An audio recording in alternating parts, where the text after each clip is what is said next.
कार्तिक मास का 5वां अध्याय। पृथु बोले, हे मुनीश्वर महाराज, आपने कार्तिक और माघ का बड़ा ही फल कहा है। अब उन दोनों के स्नान विधि और नियमों को हमसे भली भांति कहिए। आज उद्यापन विधि को भी कहने के योग्य है। नारद जी बोले, हे राजन, तुम विष्णु के अंश से उत्पन्न हो, तुमको कुछ अज्ञात नहीं। तो भी मैं कहता हूँ, आप भली भांति नियमों को सुने। अश्विन महीने की शुक्ल पक्ष की एकादशी से कार्तिक व्रत के आरंभ आलस्य रहित होकर करें, अर्थात प्रहर रात्रि पहले प्रतिदिन सदा उठें और ग्राम के उत्तर दिशा में जल पात्र लेकर दिन में संध्या से वस्त्र से ढाक लें। मुख को यत्न से बंद करके थूकने और श्वास लेने से रहित मूत्र मल त्याग करें। रात्रि में दक्षिण दिशा की ओर मुख करके मल त्यागें और मिट्टी लगाकर हाथ धोएं। जब तक वास और लेप दूर न हुए शौच को आलस्य रहित होकर करें। शौच कर्म से रहित मनुष्य की सब क्रिया निष्फल हो जाती है। मुख शुद्धि से रहित मनुष्य को मंत्र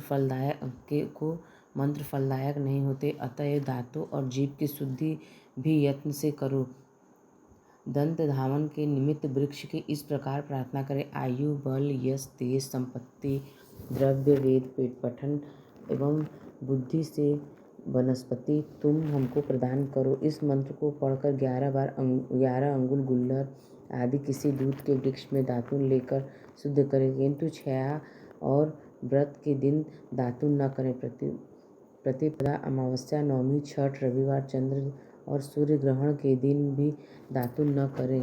कांटों का वृक्ष कपास, संभालू, पीपल, रबड़, अरंड और दुर्गंध युक्त वृक्ष दंत धावन में वर्जित हैं, अर्थात इनकी दातुन न करें।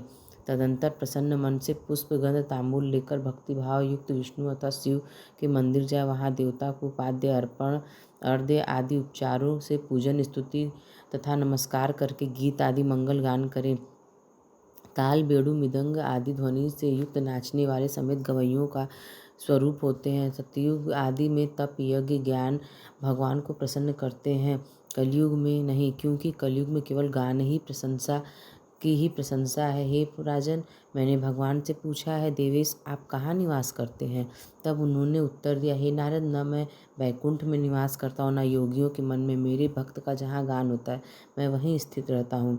गंध पुष्प आदि उन मेरे भक्तों को जो पूजा करता है, उससे जैसा मैं प्रसन्न होता हूँ, वैसा आपने पूजन से प्रसन्न नहीं होता। मेरे पुराण की कथा और मेरे भक्तों का गान सुनकर मैं मूढ़ मनुष्य निंदा करते हैं, वे निश्चय मेरे द्वेष के योग्य हैं। सीरस, धतूरा, कुरैया, सेमल, पौआ, अमल, ताश के फूलों तथा अक्षत से विष्णु नहीं पूजे जाते, अर्थात इन सब को विष्णु की मूर्ति पर न चढ़ावें। गुड़हल, कुंद, सिरस, जूही, चमेली, केतकी के फूलों को शिव जी पर न चढ़ावें।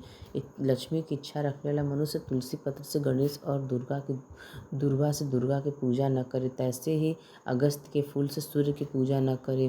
पूजा में जिन देवी देवताओं के लिए पुष्प विहित है, उनसे ही पूजा विधि संपन्न करके देव भगवान से क्षमा करता हुआ कहे, हे सुरेश्वर अर्थात देवताओं के स्वामी, जैसे जो मैंने मंत्रहीन क्रियाहीन और भक्तिहीन पूजन किया है, हे देव वह पूर्ण हो। तदंतर प्रदक्षिणा करके दंडवत प्रणाम करें।